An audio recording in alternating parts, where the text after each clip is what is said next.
Student, today we will discuss Golgi body.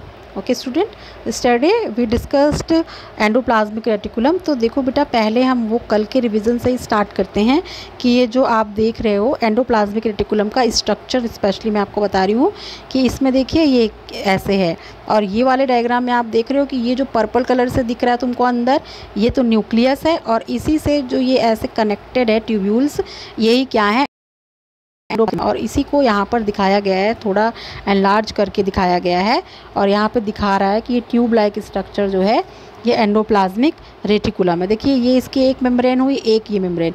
Actually ये नहीं है, ये आप अगर समझ पा रहे हो तो यही जो एक जैसे ये ऐसा ही स्ट्रक्चर बनता है ना, तो ऐसे ही हम बना देते हैं, लेकिन एक्चुअली ये स्ट्रक्चर कैसा है, ऐसा है। पूरा पोर्शन जो है ये डबल मेम्ब्रेन का बना है, इसीलिए कहते हैं कि डबल मेम्ब्रेनस स्ट्रक्चर है। इसी तरह गोल्गी बॉडी भी डबल मेम्ब्रेनस स्ट्रक्चर है, माइटोकॉन्ड्रिया भी डबल मेम्ब्रेनस स्ट्रक्चर है, क्लोरोप्लास्ट भी डबल मेम्ब्रेनस स्ट्रक्चर है। ठीक है, अब जब हम इसके बाद लाइसोसोम पढ़ेंगे, लाइसोसोम्स, तो लाइसोसोम क्या है, वो यूनिट मेम्ब्रेनस स्ट्रक्चर है। लाइसोसोम जो है वो एक ही मेम्ब्रेन का होता है, ऐसा स्ट्रक्चर है। अगर लाइसोसोम डबल मेम्ब्रेन का होता तो उसका स्ट्रक्चर कुछ ऐसा होता, एक इसकी आउटर मेम्ब्रेन होती, इनर मेम्ब्रेन होती, लेकिन लाइसोसोम ऐसा स्ट्रक्चर नहीं है, ऐसा है जिसमें एक ही मेम्ब्रेन है। तो इसीलिए लाइसोसोम कल हम लोग राइबोसोम पढ़ने के बाद परसों पढ़ेंगे लाइसोसोम्स। तो लाइसोसोम सिंगल मेम्ब्रेनस स्ट्रक्चर है, और राइबोसोम क्या है, जो ये राइबोसोम इस पर अटैच होते हैं, ये राइबोसोम्स विदाउट मेम्ब्रेन होते हैं। एक्चुअली राइबोसोम पर मेम्ब्रेन्स नहीं होती है। लाइसोसोम तो इस तरह से देखिए, आपने पढ़ा क्लोरोप्लास्ट, माइटोकॉन्ड्रिया, एंडोप्लाज्मिक रेटिकुलम, ये सब डबल मेम्ब्रेन बाउंड है। जैसे माइटोकॉन्ड्रिया में पढ़ा था आउटर मेम्ब्रेन और इनर मेम्ब्रेन, तो डबल मेम्ब्रेन का हो गया। इसी तरह न्यूक्लियर एनवेलप पढ़ेंगे तो भी ऐसा ही होगा। तो जो ये स्ट्रक्चर है दो मेम्ब्रेन के बने हो तो इनको डबल मेम्ब्रेनस स्ट्रक्चर कहते हैं, और एक ही स्ट्रक्चर है जो यूनिट मेम्ब्रेनस होता है वो होता है लाइसोसोम, और एक ही स्ट्रक्चर है जो बिना मेम्ब्रेन का होता है, विदाउट मेम्ब्रेन होता है, वो होता है राइबोसोम। ठीक है, तो ये एक डिस्कशन था। इसके अलावा जनरली क्या होता है कि सेल का जो न्यूक्लियस है उसके अंदर ही डीएनए पाया जाता है, लेकिन जो हमने पढ़ा माइटोकॉन्ड्रिया और क्लोरोप्लास्ट, तो उसके मैट्रिक्स में भी देखिए डीएनए पढ़ा, माइटोकॉन्ड्रियल डीएनए और क्लोरोप्लास्ट डीएनए, यानी ये दो ऐसे सेल ऑर्गेनेल हैं जिनके पास अपना भी कुछ डीएनए होता है। और डीएनए का काम क्या है, डीएनए न्यूक्लियस में पाया जाता है, तो न्यूक्लियस क्या करता है, सेल की सारी एक्टिविटीज़ को कंट्रोल करता है। तो सेल की ये सारी एक्टिविटीज़ को डीएनए के माध्यम से कंट्रोल किया जाता है, और कुछ डीएनए माइटोकॉन्ड्रिया में, क्लोरोप्लास्ट में भी पाया जा रहा है। यानी कि जो माइटोकॉन्ड्रिया और क्लोरोप्लास्ट हुए, यानी कि माइटोकॉन्ड्रिया और क्लोरोप्लास्ट हैं, ये एक ऐसे स्ट्रक्चर हुए जिन्हें हम क्या कहेंगे, सेमी ऑटोनॉमस। देखिए आपकी बुक में ये क्वेश्चन दिया होगा, और ये क्वेश्चन बहुत पूछा जाता है, उन सेल ऑर्गेनेल का नाम बताइए जो सेमी ऑटोनॉमस है। सेमी ऑटोनॉमस का मतलब हुआ कुछ हद तक उनका अपने आप पर नियंत्रण होता है, अपनी क्रियाओं को थोड़ा बहुत वो खुद नियंत्रित कर सकते हैं, यानी अपने लिए कुछ प्रोटीन्स वगैरह बना सकते हैं। तो वो कौन से दो स्ट्रक्चर हैं, ये क्वेश्चन पूछा जाता है, तो माइटोकॉन्ड्रिया और क्लोरोप्लास्ट। ठीक है, तो एक मैंने आपको पॉइंट डिस्कस किया कि मेम्ब्रेनस स्ट्रक्चर्स जो हैं तो उनमें डबल मेम्ब्रेनस स्ट्रक्चर्स होते हैं, जैसे न्यूक्लियर एनवलप, जैसे कि सेल मेम्ब्रेन, जैसे mitochondria, chloroplast, endoplasmic reticulum, Golgi body. एक स्ट्रक्चर यूनिट मेम्ब्रेनस है जिसमें सिंगल मेम्ब्रेन है, वो है लाइसोसोम। एक स्ट्रक्चर राइबोसोम है जिसमें कोई भी मेम्ब्रेन नहीं होती है, स्ट्रक्चर विदाउट मेम्ब्रेन है वो। ठीक है, ये दो point, semi autonomous organelle and membranous structure, इस पे क्वेश्चंस आते हैं। अब देखिए कल हम लोगों ने ये पढ़ा था, तो इसमें मैंने आपको बताया कि जो एंडोप्लाज्मिक रेटिकुलम थी ये कहाँ से शुरू होती है। अगर अलग से बना दे, ये सेल है, मान लीजिए ये सेल का न्यूक्लियस है, तो इससे ऐसे रेटिकुलम जो है ये इस तरह लगी रहती है। इसी एंडोप्लाज्मिक रेटिकुलम से हमने पढ़ा था कि इससे कुछ टूट कर ऐसे सैक लाइक स्ट्रक्चर्स बनते हैं या वेसिकल लाइक स्ट्रक्चर्स बनते हैं। जो इसके वेसिकल लाइक स्ट्रक्चर्स थे, इसको वेसिकल कहा था जो गोल स्ट्रक्चर्स थे, और जो फ्लैट शीट लाइक स्ट्रक्चर थे उनको कहा था सिस्टर्नी। तो एंडोप्लाज्मिक रेटिकुलम से ही टूट कर जो स्ट्रक्चर्स बनते हैं, कभी कभी ये ऐसे फ्लैट शीट लाइक स्ट्रक्चर्स होते हैं जो क्या करते हैं, स्टैक बना लेते हैं, स्टैक हो जाते हैं, एक के ऊपर एक ढेर बना लेते हैं। कुछ इस तरीके से ये ढेर लगता है कि कुछ ऐसा स्ट्रक्चर दिखता है ना। तो यही स्ट्रक्चर क्या है, गोल्गी बॉडी है। ये स्ट्रक्चर क्या है, गोल्गी बॉडी है। ठीक है, देखिए कल हमने पढ़ा था, अगर आप कल वाला वीडियो फिर से देखेंगे तो आप देख पाएंगे कि जो एंडोप्लाज्मिक रेटिकुलम है वो लिखा था, ओरिजिन में लिखा था कि इसकी न्यूक्लियर ओरिजिन होती है। न्यूक्लियर ओरिजिन का मतलब हुआ कि ये सेल है और ये सेल का न्यूक्लियस है, तो जो न्यूक्लियस का एनवलप होता है इसी से टूटकर एंडोप्लाज्मिक रेटिकुलम बनती है। ठीक है, तो ये बन गई एंडोप्लाज्मिक रेटिकुलम। और ये जो एंडोप्लाज्मिक रेटिकुलम है इससे टूट कर क्या बनता है, गोल्गी बॉडी बनता है। एंडोप्लाज्मिक रेटिकुलम से टूट कर क्या बनता है, गोल्गी बॉडी बन रहा है। देख रहे हैं आप, ये एंडोप्लाज्मिक रेटिकुलम है और ये गोल्गी बॉडी है। ठीक है, तो न्यूक्लियस की मेम्ब्रेन से टूटकर बना एंडोप्लाज्मिक रेटिकुलम और एंडोप्लाज्मिक रेटिकुलम से टूटकर बना गोल्गी बॉडी। ये एक दूसरे से टूट कर क्यों बन रहे हैं, ये यानी कि ये एक दूसरे से कनेक्टेड हैं। तो कनेक्टेड है यानी कोई काम करते होंगे। तो क्या काम होता है, क्या रोल होता है इसका, ये हम लोग लास्ट में एक लेक्चर में एंडो मेम्ब्रेन सिस्टम लूँगी, उसमें बताऊँगी आपको।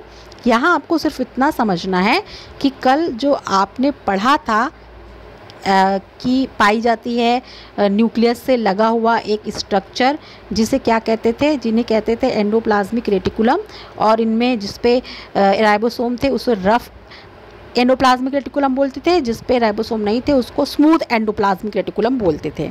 अब इसी एंडोप्लाज्मिक रेटिकुलम से वेसिकल लाइक स्ट्रक्चर ऐसे टूट कर अलग होते हैं और स्टैक हो जाते हैं एक दूसरे के ऊपर, और इसी स्ट्रक्चर को कहते हैं गोल्गी बॉडी। इसी स्ट्रक्चर को कहते हैं बेटा गोल्गी बॉडी। तो अब हम आज का स्ट्रक्चर देखते हैं जो हमारा डिस्कशन था, गोल्गी एपरेटस। गोल्गी एपरेटस क्या है, it is a membranous organelle. मैंने आपको समझाया कैसे, it is a membranous organelle composed of flattened sac like cisternae stacked on one another. देखिए कि कैसे ये फ्लैट, ऐसे फ्लैट सैक लाइक स्ट्रक्चर, थैले जैसे चपटे थैले जैसे स्ट्रक्चर होते हैं, और जिस थैले जैसे स्ट्रक्चर को क्या कहते हैं, सिस्टर्नी। यही मिलके क्या बनाते हैं, इसी स्ट्रक्चर को फाइनली क्या बोलते हैं, इसी स्ट्रक्चर को बोलते हैं Golgi body. On the outer edges of the cisternae complex network of tubules and vesicles exist. तो ये जो एक सिस्टर्नी होती है, कोई भी एक, अगर हम सिस्टर्नी का स्ट्रक्चर देखेंगे, जैसे कि यहाँ आप देखेंगे ये सिस्टर्नी है, ये सिस्टर्नी है, ये सिस्टर्नी है, सैक लाइक स्ट्रक्चर है। तो कह रहा है इनके एक किनारे पर ट्यूब्यूल्स का नेटवर्क होता है। तो वो कौन सी ट्यूब्यूल्स हैं, वही एंडोप्लाज्मिक रेटिकुलम, ये एक साइड में इसके रहती हैं। ठीक है, और एंडोप्लाज्मिक रेटिकुलम के एक साइड पे कौन रहता है, न्यूक्लियस रहता है।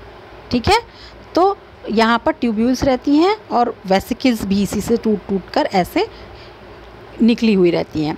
While most of the eukaryotic cells possesses Golgi apparatus, सभी यूकैरियोटिक कोशिकाओं में गोल्गी एपरेटस पाया जाता है, लेकिन कुछ फंजाई और कुछ प्रोटोजोआ में नहीं पाया जाता है। तो ठीक है, अगर आप याद रख सकते हैं इस पॉइंट को याद रखिए। बाकी आपको ये पता होना चाहिए कि गोल्गी बॉडी एक मेम्ब्रेनस सेल ऑर्गेनेल है जो flat sac like structure cisternae से बना होता है। बस इतना याद रखना है। ये इंट्रोडक्शन हो गया आपका गोल्गी बॉडी का। और यही देखिए यहाँ इस स्ट्रक्चर में आपको बताया गया है। देखिए यहाँ पहले ये दिखाया गया है, ये सेल का न्यूक्लियस है, इससे लगे हुए देखिए एंडोप्लाज्मिक रेटिकुलम है, और फिर इसके बाद यहाँ पर ये गोल्गी बॉडी है।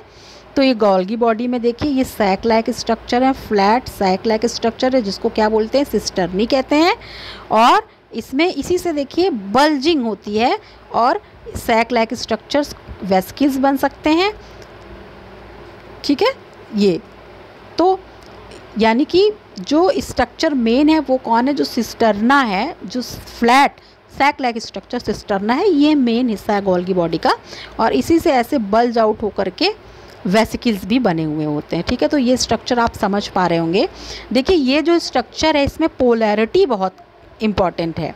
पोलैरिटी क्या है, देखिए जो इसका हिस्सा एंडोप्लाज्मिक रेटिकुलम की तरफ है उसको सिस फेस कहते हैं, और जो हिस्सा इसका साइटोप्लाज्म या बाहर सेल मेम्ब्रेन की तरफ है उसको ट्रांस फेस कहते हैं, है ना। ये आप ऐसे देख लीजिए, जैसे कि ये मान लीजिए सेल है और ये सेल में न्यूक्लियस है और न्यूक्लियस में ये इस तरह से एंडोप्लाज्मिक रेटिकुलम है। अब इस एंडोप्लाज्मिक रेटिकुलम पर ये यहाँ पर क्या है, गोल्गी बॉडी है, ये इस तरह, हाँ इसमें ऐसे गोल्गी बॉडी है। तो एक साइड जो है गोल्गी बॉडी की ये मेम्ब्रेन की साइड हुई और एक जो है ये रेटिकुलम की साइड हुई। तो जो एंडोप्लाज्मिक रेटिकुलम की साइड है उसको सिस फेस कहते हैं, और जो ये इधर बाहर सरफेस है मेम्ब्रेन की तरफ, साइटोप्लाज्मिक मेम्ब्रेन या प्लाज्मा मेम्ब्रेन की तरफ है, इसको कहते हैं ट्रांसफेस कहते हैं। ठीक है, तो ये पोलैरिटी ऑफ मेम्ब्रेन इसी को बोलते हैं कि इसमें एक एंड जो है सिस फेस और एक तरफ है ट्रांसफेस। तो ऐसा इसलिए है क्योंकि जो मटेरियल का ट्रांसफ़र होगा वो इस फेस से इधर की तरफ होगा, यानी कि न्यूक्लियस से मेम्ब्रेन की तरफ जाएगा मटेरियल। जैसे ये सेल है और ये सेल का न्यूक्लियस है, तो न्यूक्लियस से मटेरियल जो है सेल की सरफेस मेम्ब्रेन तक जा सके, इसके लिए ही ये पोलैरिटी इसमें होती है। और कैसे ये जाते हैं, स्ट्रक्चर न्यूक्लियस होता है, न्यूक्लियस के अंदर राइबोसोम्स होते हैं, तो इसमें प्रोटीन बनता है और यहाँ भी प्रोटीन बनता है या लिपिड बनते हैं। ये प्रोटीन और लिपिड किस में आएंगे, अब गोल्गी बॉडी में आएंगे, पैक होंगे गोल्गी बॉडी में और फिर सेल की सरफेस पर आएंगे। अगर इस सेल में इनका काम है तो सेल में रिलीज़ किए जाएंगे प्रोटीन लिपिड वगैरह, नहीं तो जो पास की दूसरी सेल है वहाँ पर ट्रांसपोर्ट भी किए जा सकते हैं कि वहाँ पर ज़रूरत हो सकती है किसी प्रोटीन की या लिपिड की। ठीक है, तो इस तरीके से ये एक सेल के अंदर ही अंदर एक चैनल बनाते हैं, ट्रांसपोर्ट चैनल बनाते हैं। जैसे कि आप जानते हैं कि कहीं आपके यहाँ पहाड़ में कच्चा रास्ता है, हाँ उस पे पैदल ही चल सकते, बहुत संभाल कर चलना पड़ता है। फिर कहीं लोग आप ठीक करके पत्थर से रास्ता बना देते हो। फिर उसके बाद कहीं क्या होता है, रोड अच्छी बनी होती है, फिर कहीं हाईवे बना होता है। तो उसी टाइप से ये मेम्ब्रेन सिस्टम है, ये यहाँ से मैटर जाएगा एंडोप्लाज्मिक रेटिकुलम को, फिर गोल्गी बॉडी को, कल हम लोग पढ़ेंगे लाइसोसोम को जाता है, फिर राइबोसोम को जाता है, फिर सेल के बाहर जा सकता है या सेल के अंदर ही इसी तरह ट्रांसफ़र हो सकता है। तो ये जो है, ये जो मेम्ब्रेनस सिस्टम है, ये इसीलिए यानी endoplasmic reticulum, Golgi body, lysosome, ये सब मिलकर काम करते हैं, ये सारा काम मिलकर करते हैं। ठीक है, तो अब आप देखिए दी सिस्टर्नी रेजेंबल स्मूथ एंडोप्लाज्मिक रेटिकुलम। तो देखिए ये सिस्टर्नी किससे मिलती है संरचना में, देख लिया हमने, स्मूथ एंडोप्लाज्मिक रेटिकुलम से ये सिस्टर्नी स्ट्रक्चर में मिलती हैं। These are usually 4 to 8 cisternae in a stack. अगर एक स्टॉक होता है उसमें लगभग 4 से 8 ऐसी सिस्टर्नी होती है। These structure appears to have a definite polarity. इनमें एक पोलैरिटी होती है जो एंडोप्लाज्मिक रेटिकुलम की तरफ होती है, उसको सिस फेस कहते हैं, और जो इधर बाहर सेल मेम्ब्रेन की तरफ होती है उसको ट्रांस फेस कहते हैं, ये लिखा हुआ है। ठीक है, फॉर्मिंग फेस या सिस फेस जो एंडोप्लाज्मिक रेटिकुलम की तरफ है वो होता है, और जो बाहर की तरफ होता है वो ट्रांस फेस होता है। इनमें इस बात पर डिफरेंस होता है कि जो ज़्यादा वेसिकल्स होते हैं वो एंडोप्लाज्मिक रेटिकुलम वाली साइड पे बनते हैं, यानी कि अगर ये स्ट्रक्चर है तो ज़्यादा वेसिकल्स कहाँ बनेंगे, ये जहाँ ये एंडोप्लाज्मिक रेटिकुलम से जुड़ा हुआ है तो यहाँ पर इसमें ज़्यादा वेसिकल्स बनेंगे। ठीक है, इस मामले में ये दोनों पोलैरिटी जो है काम भी अलग होता है। फिर अगर ऐसे ही भाई ऐसा जो स्टॉक आप देख रहे हो बार बार जो मैं आपको बनाकर दिखा रही हूँ कि ये ऐसा स्टॉक है, ऐसे सिस्टर्नी जो है ये एक के ऊपर एक है, एक और है, हाँ एक और है, फिर एक और है, एक और है, एक और है। मान लीजिए ये पूरी सेल है, तो सेल के अंदर ये एक हो गया, ये एक हो गया, ये एक हो गया, इन सबको मिलाकर बोलेंगे डिक्टियोसोम्स। यानी जितना भी गोल्गी बॉडी है सबको एक साथ मिलाकर बोलोगे तो कहोगे डिक्टियोसोम्स। साधारण भाषा में यही बात है कि जितनी भी गोल्गी बॉडी है उसको मिलाकर हम क्या बोलते हैं, डिक्टियोसोम्स कहते हैं। The cisternae in these organisms में हैव वन स्टैक और मेनी। ऐसा हो सकता है सेल में कोई एक ही ऐसा स्टॉक हो, कोई एक ही ऐसा बंच हो, एक ही हो, और ऐसा भी हो सकता है कि बहुत सारे हों। अगर बहुत सारे हैं तो इनको मिलाकर क्या कहते हैं, डिक्टियोसोम्स कहते हैं। जो सेल्स जैसे ग्लैंड्स की सेल्स होती हैं, जो ग्लैंड्स होती है हमारी बॉडी के, जो हार्मोन्स रिलीज़ करती हैं, या तो उनमें क्या होता है, उनमें हमेशा प्रोटीन बनता रहता है, एंजाइम्स बनता रहता है। जहाँ पे उन सेल्स में ज़्यादा गोल्गी बॉडी होते हैं तो उनमें डिक्टियोसोम्स जो हैं वो ज़्यादा हमें देखने को मिलते हैं। ऐसे तो हमने इसका फंक्शन समझ लिया, फिर भी देखते हैं। देखिए ये वाला जो डायग्राम है, ये देखिए, इससे आपको एंडोमेम्ब्रेन सिस्टम किस तरह से बॉडी में काम करता है सेल के अंदर वो दिखाई देगा। देखिए ये एंडोप्लाज्मिक रेटिकुलम है, इसमें ये राइबोसोम्स आपको दिखाई दे रहे हैं लगे हुए, यहाँ से प्रोटीन बनी, लिपिड बनी, और ये ऐसे वेसिकल्स इनसे टूट के बनती हैं वल्जिंग से, और ये वेसिकल्स गोल्गी बॉडी में लेके मटेरियल को आती हैं। देखिए पहले गोल्गी बॉडी से फ्यूज़ करती हैं, कैसे फ्यूज़ कर रही है, गोल्गी बॉडी है और एक वेसिकल आया और इससे ऐसे मिल गया, और अंदर कनेक्शन इसने मैटर जो है इसमें ट्रांसफ़र कर दिया, है ना। यानी कि मटेरियल जो है एंडोप्लाज्मिक रेटिकुलम से गोल्गी बॉडी में ट्रांसफ़र हो गया, और गोल्गी बॉडी में क्या हुआ, गोल्गी बॉडी में उस मटेरियल का रूप बदला। जैसे बिस्किट बना फैक्ट्री में, तो अब बिस्किट को पैकेट में भर भर के भेजना है, पैकेजिंग करनी है। ये काम कहाँ होता है, गोल्गी कॉम्प्लेक्स में होती है। फिर इसके बाद गोल्गी कॉम्प्लेक्स से भी कुछ स्ट्रक्चर वेसिकल्स जैसे बनते हैं, लाइसोसोम्स बनते हैं। अगर इनसे सिक्रेटरी वेसिकल्स भी बन सकते हैं, यानी कि प्रोटीन वगैरह जो काम का है बॉडी के वो बन रहा है, तो ये इस तरह से आगे बढ़ेगा। और कोई अगर ऐसा मटेरियल बन गया है सेल में जो टॉक्सिक है या जिसकी सेल को ज़रूरत नहीं है, तो वो लाइसोसोम में जाएगा, जिसको लाइसोसोम डाइजेस्ट करके ख़त्म कर देगा। यानी सेल अपने जो रिमेनिंग मटेरियल होते हैं, जो कचरा होता है सेल का, उसको इसी तरीके से सेल क्या करती है, उसे छुटकारा पाती है। तो इस तरह से ये आप देखिए सेल जो है काम करती है। ये सेल का एंडोमेम्ब्रेन सिस्टम है, ये मैं आपको एक बार और बता दूंगी। तो असेंबलिंग एंड सिक्रेटिंग प्रोटीन्स, ये काम ही मेनली गोल्गी बॉडी का होता है जो हमने देखा। तो फंक्शन क्या है गोल्गी बॉडी का, सबसे इम्पॉर्टेंट फंक्शन हम देखते हैं। गोल्गी बॉडी का क्या है, पैकेजिंग करता है। मैंने आपको बताया बिस्किट फैक्ट्री में बना, तो जैसे एंडोप्लाज्मिक रेटिकुलम में बना, लेकिन पैकेजिंग होनी है लिपिड की और प्रोटीन की, तो लिपिड से कुछ जुड़ सकता है कोई मॉलिक्यूल, या प्रोटीन से कोई और मॉलिक्यूल जुड़ेगा, जिससे कि ये मॉलिक्यूल अपने ही रूप में बने रहें, इनको प्रोटेक्शन भी मिले, या कुछ और रूप में बदलना हो। तो ये सब कुछ देखता है, सेल की ज़रूरत के अनुसार ये सब होता है। तो गोल्गी बॉडी को जैसा निर्देश मिलता है न्यूक्लियस से, वैसा काम करता है और वैसी पैकेजिंग ये कर देता है। आपको केवल इतना याद रखना है, गोल्गी बॉडी जो है वो पैकेजिंग करता है। The material to be secreted moves from endoplasmic reticulum to the Golgi apparatus during which vesicles are budded off from the endoplasmic reticulum. ठीक है, एंडोप्लाज्मिक रेटिकुलम से बड के रूप में वेसिकल्स निकलती हैं। जो मटेरियल उसमें बना है वो वेसिकल्स में भर भर के आता है। वेसिकल्स समझ लो ट्रक है जिसमें बिस्कुट भर के आया, और फिर दूसरी जगह आकर क्या हो रहा है, वहाँ पर उसके ऊपर पैकिंग हो रही है। These vesicles travel to Golgi apparatus and fuse with cis cisternae. तो इसीलिए देखिए जो ये इस तरीके का पोर्शन था, इससे आके इसके इस पोर्शन से सिस फेज से आके ये वेसिकल्स फ्यूज़ कर जाते हैं, और फिर इसी में आगे बढ़ता है मटेरियल, और ट्रांस फेज से ये बाहर जाता है अगर कहीं और ट्रांसपोर्ट किया जाना है सेल सरफेस से, जैसा कि पिछले डायग्राम में आप देख रहे थे। तो इस तरह से ये काम होता है, और इसी के साथ गोल्गी बॉडी का ये डिस्कशन कंप्लीट होता है। लेकिन एक बार मैं आपको रिवीजन ज़रूर कराऊंगी।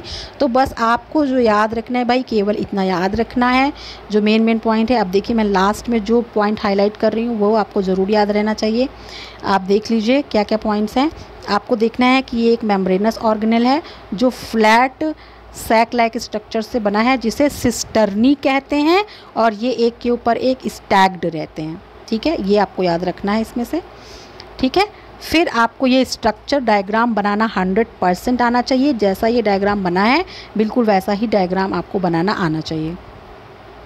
फिर आपको इसमें पोलैरिटी होती है मेम्ब्रेन की, ये आप याद रख सकें, अच्छी बात है कि पोलैरिटी होती है, यानी एक सिस फेस होता है इसका और एक ट्रांस फेस होता है। जो एंडोप्लाज्मिक रेटिकुलम की तरफ का हिस्सा है वो सिस फेस है, और जो एंडोप्लाज्मिक रेटिकुलम की तरफ नहीं है, प्लाज्मा मेम्ब्रेन की तरफ है, वो ट्रांस फेस है। Okay student. फिर अगर सेल में ऐसा हो सकता है कि एक ही पैच हो गोल्गी बॉडी का, या बहुत सारे पैच हो सकते हैं। अगर बहुत सारे स्टॉक्स हैं तो उन पूरे समूह को, यानी गोल्गी बॉडी सेल में जितने भी गोल्गी बॉडी उन सबको मिलाकर बोलेंगे डिक्टियोसोम्स हैं। और इसके बाद गोल्गी बॉडी का फंक्शन क्या है ये याद होना चाहिए। तो गोल्गी बॉडी के फंक्शन में आपको अगर एक लाइन याद है तो आप पास हैं, पैकेजिंग ऑफ मटीरियल, ठीक है। और ये मटेरियल पैकेज होके कैसे कहाँ जाता है यही इसमें डिटेल में बताया है। बस आप इतना याद रखिए कि जो मटेरियल एंडोप्लाज्मिक रेटिकुलम में बनता है, लिपिड और प्रोटीन, वो गोल्गी बॉडी में पैकेज होता है। और जितने भी सिक्रीटरी स्ट्रक्चर्स होते हैं उनमें गोल्गी बॉडी एक्टिव रहता है। और सिक्रीटरी स्ट्रक्चर है और सिक्रीशन में इन्वॉल्व होता है। ऐसी सेल्स जो सिक्रीशन में इन्वॉल्व होती हैं, किसी तरीके का हार्मोन या एंजाइम सिक्रीट करती हैं, उनमें ये गोल्गी बॉडी ज़्यादा पाए जाते हैं। और वो सेल अपना काम ये गोल्गी बॉडी के ही माध्यम से करती हैं। Okay students, thank you. I hope आपको मेरी क्लास समझ में आई होगी। और आपको मैंने आज सेल मेम्ब्रेन से रिलेटेड जितने स्ट्रक्चर्स थे, पहले स्टार्टिंग में मैंने आपको गूगल मीट क्लास पर उसका रिवीजन कराया था। अब मैं ये डिस्कशन यहाँ पे सम अप करती हूँ। मेरे बाकी चैनल्स, बाकी जितने वीडियोस हैं इस चैनल पर, उषा नवोदया टाइम्स चैनल पर, उन्हें आप देखिए और बार बार आप रिवाइज करिए। बेटा आपको फ़ायदा होगा और आप मेहनत करेंगे तभी फ़ायदा होगा। और डायग्राम्स की प्रैक्टिस करिए, जो नोट्स में इंपॉर्टेंट चीज़ें बताई जाती हैं उसको ज़रूर याद करिए।